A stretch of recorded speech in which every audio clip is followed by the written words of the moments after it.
Hi, everybody. Deborah McIntyre here.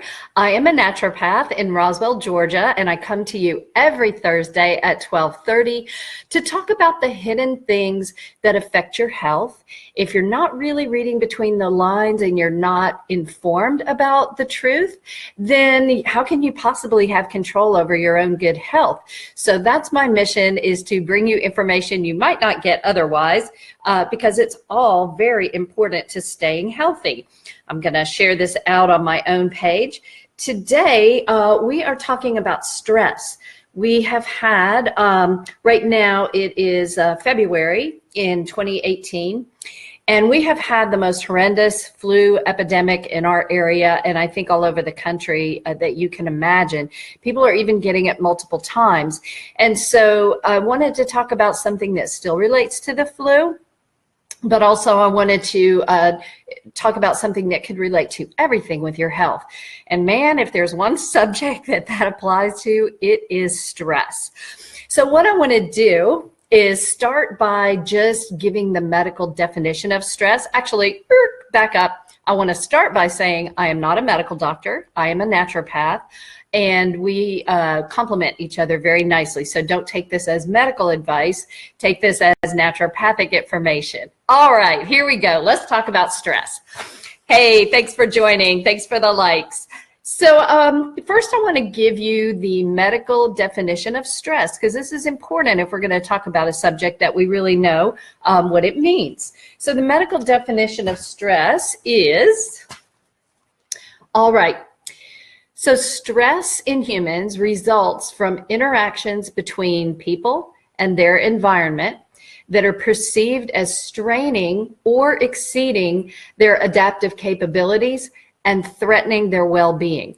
So I think the key there, the most important phrase, is threatening the well-being.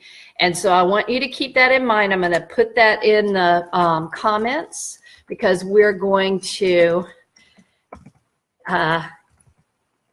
refer back to it time and time again. So stress threatens your well-being. And hey, Angela, hey, Lisa, really nice to have you here today. Thanks for joining. Thanks for commenting. Yeah, Lisa, I look forward to bringing them to you. It's really nice to be able to interact with you guys so informally. Okay, so now we know that stress is something that you perceive that threatens your well-being. And there's different kinds of stress that can happen. I want to touch on those, but we're really going to focus on mental stress today. All right, so first of all, we have just physical stress to your body. So for example, extreme temperatures. You can go outside in the freezing cold, but if you get lost on a hike and you're there for a day, a day, 2 days, it can threaten your survival, right? And your body will go into a stress response. Anytime you have an accident, anytime you have an injury, think about a surgery. Those are things that are perceived as threats to your well-being, and those elicit a stress response as well. You can have chemical stresses, right? If you're taking in toxic chemicals at a faster pace than you can get them out of your body, which of course we all do every day, then that is perceived as a stress and can set off a stress response. If you're doing renovations and there's a smell in your house from paint or whatever, your body's experiencing stress from that while it's going on. Okay, here's a big one for my crowd, is nutritional stress. Okay, guys, we have food, right, that we eat that is not nourishing us. And when you are bringing in this food and your body is expecting to be nourished and supported by it, but not, then that is also a stress. So all of those things can stress, but we're going to focus on the mental aspect of this. All right, so what I want to do is talk about the fight or flight response for just a moment. A lot of you are aware of this, but for those who aren't, I want to kind of bring you into thinking about it in this way. Hey, Chelsea, glad you could join.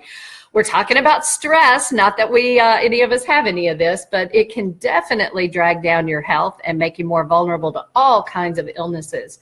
So whether it's a physical stress or a mental stress, your body goes through the exact same process, and it's called the fight or flight response.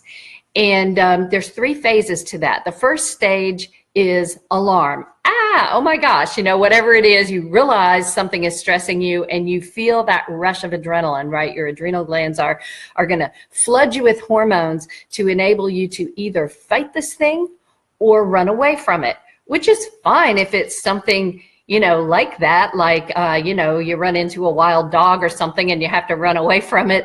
But it doesn't do very good for you if you have like a chronic mental stress going on. So when alarm goes on, then the next phase that happens is resistance. So with resistance, you're pushing back against the stressor. So whatever it is, you're going to resist against it. And if you've run away, you're already gone, right? But let's say you're fighting something. You've got a big stick, and you're trying to ward off this wild dog because he's got you cornered. That would be the resistance stage. And then that can only go on so long before you succumb to the exhaustion stage. And you guys, I can't even tell you how many people I get in my office, I run tests on them, and I find out, oh my gosh, they are in the exhaustion stage. It's just because we've had so many stressors for so long that have built up and gone on in the bodies that we've worn ourselves out, basically. And so you are definitely not resistant to any kind of illness when you're in the exhaustion phase. And in fact, it's like an open door for these things, cancer cells in your body to replicate, somebody coughs on you for you to get sick, diabetes, all kinds of things, right? You name it. If you're in the exhaustion phase of stress, you just are not able to put up much of a fight against it or anything. So we don't want to go there. All right, I want to give you a few examples, so you can think of it. So let's talk about planning a wedding. Is there any more joyful or stressful time in your life, if you're a woman, than planning a wedding? I want you to understand that stress, that's exciting, that's fun, you're having a good time, you're winning, whatever it is, man, you're accomplishing it. That's not going to take a toll on your body. I run a business. A lot of people who listen to this stream are business owners, entrepreneurs. I mean, we're out there fighting the good fight. We're like in the front lines, of creating economy and jobs and so forth. But let me tell you, there is stress that goes along with that. And when it's exciting and fun, there's no better high in the world, and you do not get sick. It does not affect you that way. It's when it becomes overwhelming and you are not on top of things anymore, that's when you start the downhill slide. And you guys, everybody knows what that feels like. We can all feel it. So when you're starting to plan your wedding and you're all excited and you're picking out stuff and it's all going well, it's wonderful. But then your future mother-in-law has a different opinion about how things should go or whatever. And now you're starting to get that pushback and you're getting the resistance, something pushing against you, and you start to kind of go down. You just sort of cave in a little bit and you're not in control of it anymore. That's when it can hurt your health. So if you cannot take a physical action when you have a stress response, you're not going to punch your future mother-in-law, hopefully, then you have to know other things to do to get rid of this in your body so that it doesn't take you down. Hey, Carolina, so glad you could join. We're talking about stress today and how stress makes you vulnerable to every kind of illness that you've ever heard of, right? We all kind of know this inherently, but I want to help you understand the science behind why it happens. And Lisa says, I'm a control freak. Well, in certain, control gets a bad name sometimes. Like, controlling is different than running a good control on something. So controlling is you're manipulating everything. You are pushing other people down. You're kind of suppressing their, ideas and drives and so forth. And it's very interesting because, when you have a child, you have a male and a female and a child, right? And you have different styles of dealing with that child. So the mom is doing one thing, and then the dad's like throwing them up in the air with the ceiling fans going, and we just have different styles. And so controlling is when you cannot allow that other person to have their way, right? And I have to watch myself to not micromanage my staff too. That's another aspect of controlling. Control is different. So control, think about when you're driving your car, right? A new driver may not have control over every little aspect of that because they haven't practiced enough, but a seasoned driver and a really good driver, and I mean, look at a NASCAR driver, for heaven's sakes, or a Formula One driver. Man, they're having to control all kinds of things with people like right next to them with less than an inch of room. It's crazy. So control can be a good thing when it's not controlling to the detriment of somebody else. So anyway, once you've had a stress response, those hormones are released into your body to make you flee or fight. If you do not take physical action, part of the stress response is your senses are heightened. You're hearing everything more acutely, your vision, you're like a hair trigger. When's the next danger, going to come around the corner, and you're always alert for it, right? So when that's happening, then it doesn't take as big of a trigger to set that response off again.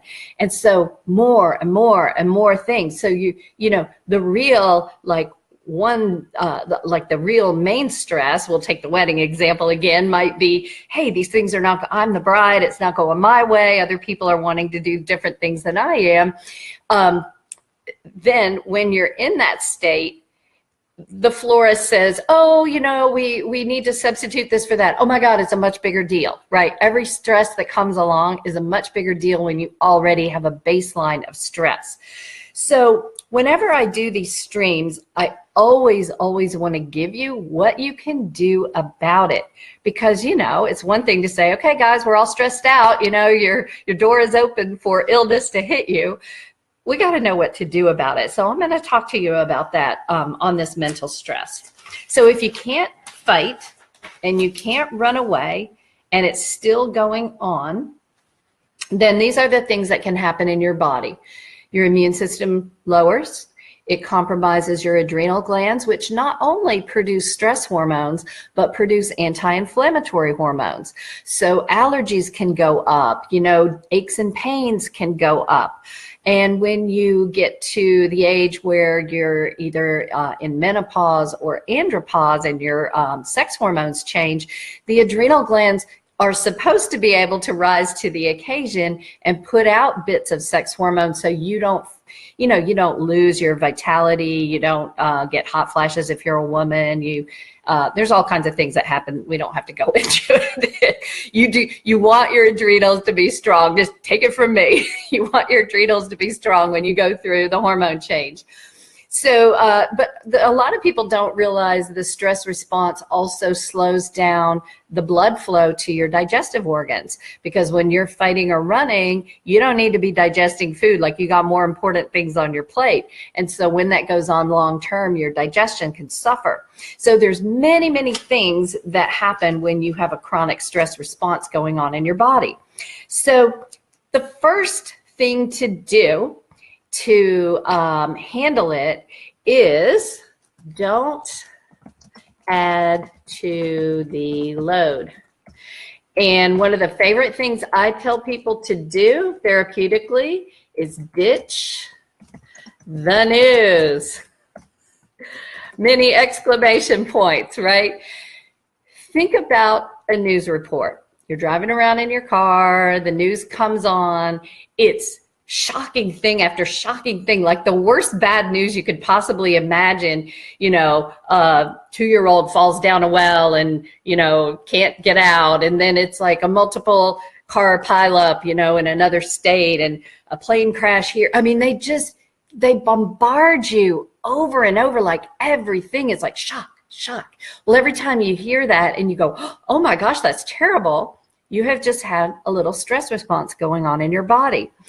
And I promise you, if you ditch the news for 2 weeks, you're going to know if something major goes on that you need to know about. Other people are going to talk about it. And you're going to feel your general level of stress really, really lower. My first experience with this was years ago. I went on a spiritual retreat called Curcio. Some of you guys may know about Curcio. Yeah, Martin, no news is good news. So anyway, I went on this awesome spiritual retreat, and it's called Walk to Emmaus in certain denominations. I was Episcopalian, so it was called Curcio for me. The Catholics call it Curcio. But you're isolated for 4 days, and it's this beautiful, beautiful experience, but there's no radio, no TV, no nothing. Okay, this was only 4 days. It wasn't the 2 weeks of avoiding the news. When I came back, I was like shocked by so many things.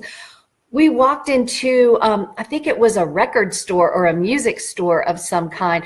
It was a music store. I wanted to buy a guitar, right? I loved the music, so I wanted to learn to play. Walked in this music store, and here are just posters on the wall of very alarming, frightening kind of poses and things with people. And I thought, oh my gosh, I've become so dead to this stuff that in my normal life, it's affecting me. And I'm not even perceiving how much it's affecting me until I'm away from it. Same thing happened back in the 70s. Believe it or not, I was a little bit of a hippie back in the 70s. And so my husband at the time and I ditched the TV, period. It wasn't just the news. We just ditched the TV. And he was in the Navy, and we would be away, right? And when we would come home and the TV would be going in the background, it was the same thing. It's like, oh my God, somebody just murdered somebody else. That guy just robbed a bank, whatever the stuff was going on the TV. And believe me, in the 70s, it wasn't nearly as dramatic and graphic as it is today. But again, because I wasn't around it, I was able to realize, wow, what is this doing to my body on a regular basis? So let me get off that soapbox.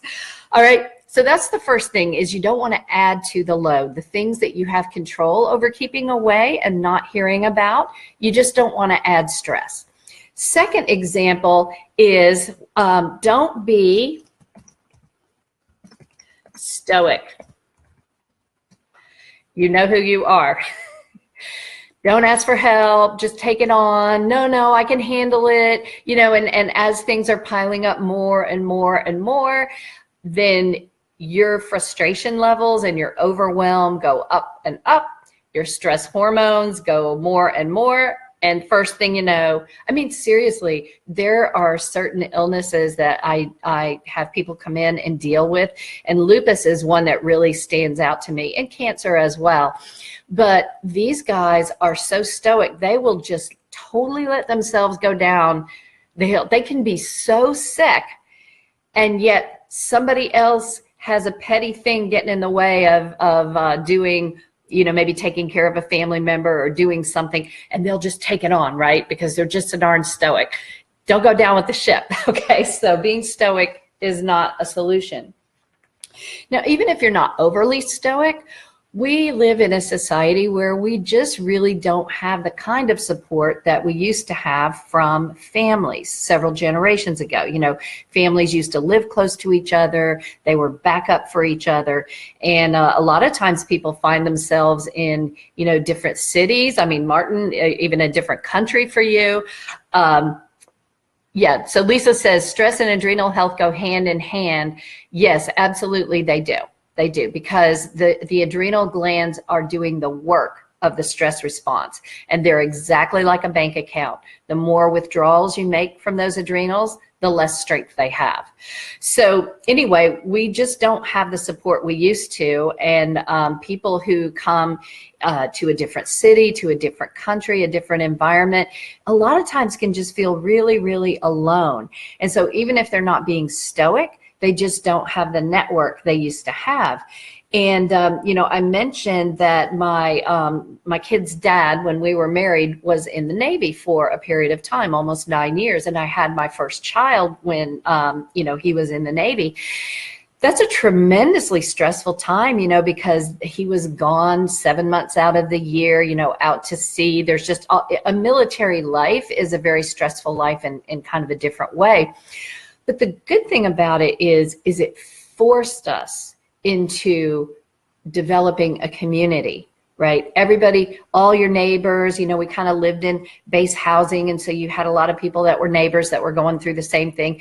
And anybody who's been in the military can tell you those friendships develop a lot more like family. You're really there for each other. You're very, very much supporting each other. Heck, I was the birth partner, the labor partner for one of my dear friends when she had her first daughter. So, I mean, we really go above and beyond. But today where I live, I don't even know most of my neighbors. You know, I wave, I smile, I'm a friendly person, but it's not the same as it used to be. So we have to sort of on purpose develop community in whatever way we can. Churches are a prime example. Whenever I work with patients and they have a strong faith and they have a church family, I already know, okay, good. They've got something going for them right there to help on the stress end. And, but friends as well, there's nothing like talking out your problems. You know, bottling things up really take you down. You know, we're talking about different illnesses. That's one of the big things with high blood pressure is when people bottle up and don't talk about things. With cancer, that's a common denominator, that people just kind of bottle it up and don't express themselves. So letting that out and talking to people is also very, very good therapy. I tell you what, just going on a good walk with a friend is tremendous. Yeah, Joanne, church families are so important. All right, now groups with common interests can also be a support network for stress. If you like to be outdoors, you know, I was in the Sierra Club for a while, a long time ago. There are just different groups you can belong to, you know, music groups. I played with some music people for a while too. All of those things are stress relieving, even though you may not talk about your problems and whatever, just the camaraderie pulls you out of whatever it is you're dealing with. So those things are very important. Now, I want to mention 2 organizations because not everybody is outgoing. Some people are just really secluded and isolated, and they may not even have a church or a church family. So anyway, I want to bring up a group called Stephen Ministers. And Stephen Ministers are active across many different religions, but they are one of the beefs I have about our modern times is that the church has been usurped in their ability to counsel people by psychology, psychiatry, and a lot of psychologists are very well-meaning people, but you know, we're getting to a time where instead of leaning on a pastor or leaning on someone spiritually, we're leaning on a drug. You know, how many people do you know are on antidepressants, anti-anxiety medications, when if they just had a good relationship with someone on a more spiritual side, because these things have spiritual undertones as well. You know, it's a very important thing. So that is super a big deal. And if you do not have a church and you're not, you know, you're shy enough or whatever that you don't feel like you just want to walk into a strange place, Stephen Ministers are awesome. Now, another organization I want to bring up is Big Brothers and Big Sisters. I have a very dear friend that we met when we were both single moms, and her daughter wasn't fortunate enough to spend a lot of time with her dad. And my friend signed her up in the Big Sister. She had a big sister. It was great. It really gave the child someone good they could talk to. They had a very good time. They felt like they had another close relationship. B, for the mom, you know, that's a big relief knowing that your child is getting nurturing someplace, because, you know, we do need more than just the parent-child relationship. We need to extend beyond that to the community. So big shout out to Big Brothers and Big Sisters. And thank you, Lisa. Okay, so another way I want to help you to deal with stress is if things are chaotic and out of control. So, you know, it's like you're juggling so many balls, you've dropped them all, you're looking around, it's like, I don't even know where to start. That is a huge ongoing stressor that seems to have no end. You know what I mean? Like, what do I do? Where's the point? So the trick on this one is to pick one thing and start there. So if your house is a bloody mess and there's stuff all over the place and everything's unorganized and there's clutter, and let me tell you guys, clutter itself is a big stressor to the nervous system. If you've ever gone into like a Zen Japanese building or garden or something like that, where everything is very simple and there's very, very, very little clutter, you just go, you just feel your body physically relax with that. So clutter in your environment is a sign of overwhelm, and then B, contributes further to the overwhelm. So looking at the whole mess is another overwhelm, right? But if you look at one little piece, okay, here's my coffee table. I'm going to put some order into my coffee table, and you just get that in order. Then that gives you a start, right? It gives you a one thing that's done, and you can sit in front of that coffee table and you can feel good about that, right? And then you can do the next thing, and then you can do the next thing, and you would just be amazed at how much of a difference that makes. So I want to share another example here, a story of someone I worked with, and you know, we talk about overwhelm. And this person was taking care of a parent who was going down the dementia road, right? And that's a very, very difficult thing to do. And long story short, the whole family was really working hard and trying. And the yard was a disaster and was a very big yard. And so the husband kept having good intentions to do it, but was doing other things. And I just said, why don't you hire somebody to do your yard? And it was so funny. At first, it's the stoic thing, like, no, it's my yard, you know, I need to take care of it. But after several times of bringing this up, it was like, okay, you know what? I'll get somebody to do the yard. And it was a big relief. Now they drive up to the home. It looks nice. They automatically have a good feeling when they're, you know, coming up to their house.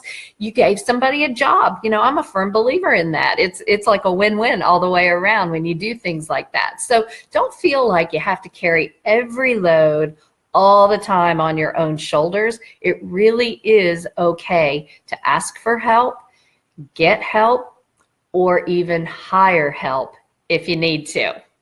All right, let's see. So let's talk about some of the basics that can really, really do a good job of getting rid of stress.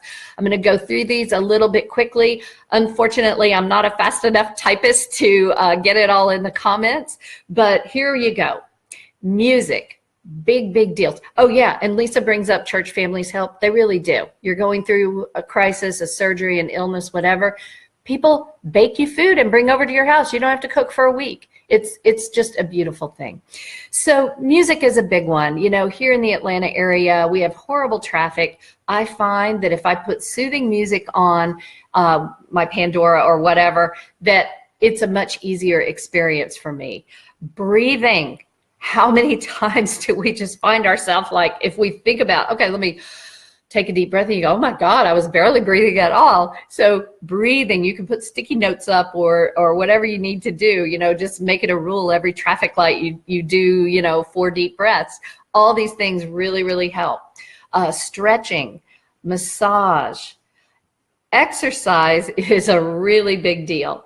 And I want to say a bit about the exhaustion phase, right? So if your adrenals really have been fried by stress for a long time, you do not need to go join a CrossFit gym, okay? Because exercise is actually a stress too. So you want to exercise, but you want to exercise to the capacity of where you are. And as you start with something like a nice walk or, you know, a little stretching session, then as you do that more and more, you're going to then go, oh, you know, I feel like I could do something even more. So as you start to build those adrenal reserves, you're going to have more energy. And so just don't push yourself too far to make yourself do things that are over the capacity of what your adrenal glands can handle. And yeah, I'll do another stream on the adrenals. I did one, I think it was one of my first ones, but you can never say too much about the adrenal glands. All right, so exercise. Essential oils. Tons of people are into essential oils. You know, use them liberally. They really, really help with stress. Earthing is one of my personal favorites, and earthing is just being in physical contact with Mother Earth, whether you're barefoot, whether you're, you know, gardening, whatever it is. The only caveat there is you want to be sure that if you're barefoot, you're not on a piece of property that's been sprayed with weed killers or pesticides. And if that's not available to you, then you can use leather-soled shoes like moccasins, ballet slippers, things like that. But it has to be all leather, nothing else. And you can walk on the ground with that. And that is just, it really, really calms the nervous system. It's amazing. Just being in nature. There's a big movement in Japan that started about a year ago of just walking among the trees, you know, as a health thing. And it really, really works. It just rejuvenates you from stress. Sunshine. How many times do you just feel better when you step out in the sunshine? You know, you put the moon roof open on your car, or you sit on your deck, or whatever it is, but contact with the sun actually does energetically help you relieve stress. So let's talk about a couple of other things nutritionally. Eating better. Increasing your fruits and vegetables, lowering your sugar. Those both really help stress tremendously. If you're a beginner to this and you're sort of on the typical American diet, just get rid of all the white stuff, white sugar, white flour, you know, those. And the processed foods, that's a great place to start. There is I'm going to enter this in the comments because there is a magnesium supplement called Natural Calm that is also really, really good. It's called Calm for a reason. It really does calm the nervous system. You have to work into it slowly because it also can open up the bowels, so you don't want to cause a different stress to yourself the next day by taking too much. All right, and then finally, I want to mention what in the naturopathic profession, especially in Chinese medicine, we call qi leeches. You know, qi is your vitality, your energy, and certain people, when you're around, they just suck that qi right out of you. Another word for that is an energy vampire. And I can say those words, and you guys all know exactly what I'm talking about. There are certain people that when you're with them, they're negative, they always look on the dark side, they're demanding, and they just kind of suck it out of you. You're not obligated to hang out with every person that wants to hang out with you. You want to choose the people that uplift you. So the people that are happy when you do something new, the people that encourage you, the people that support you and think it's good when you do a new thing. So those are the final words on stress, and believe me, that one is a huge one when it comes to illness, because when you're hanging around or working with people that are just kind of sucking it out of you, I see that contributing to ill health a lot too. So thank you so much, guys, for joining. Thank you so much for sharing. I really appreciate you being here. And I will see you next Thursday, 12:30. Comment if there's something you want to hear about. Lisa commented on adrenals. Definitely bring up whatever you want to. And I'm very, very happy to bring you the information. Okay, have a great week. Love you guys.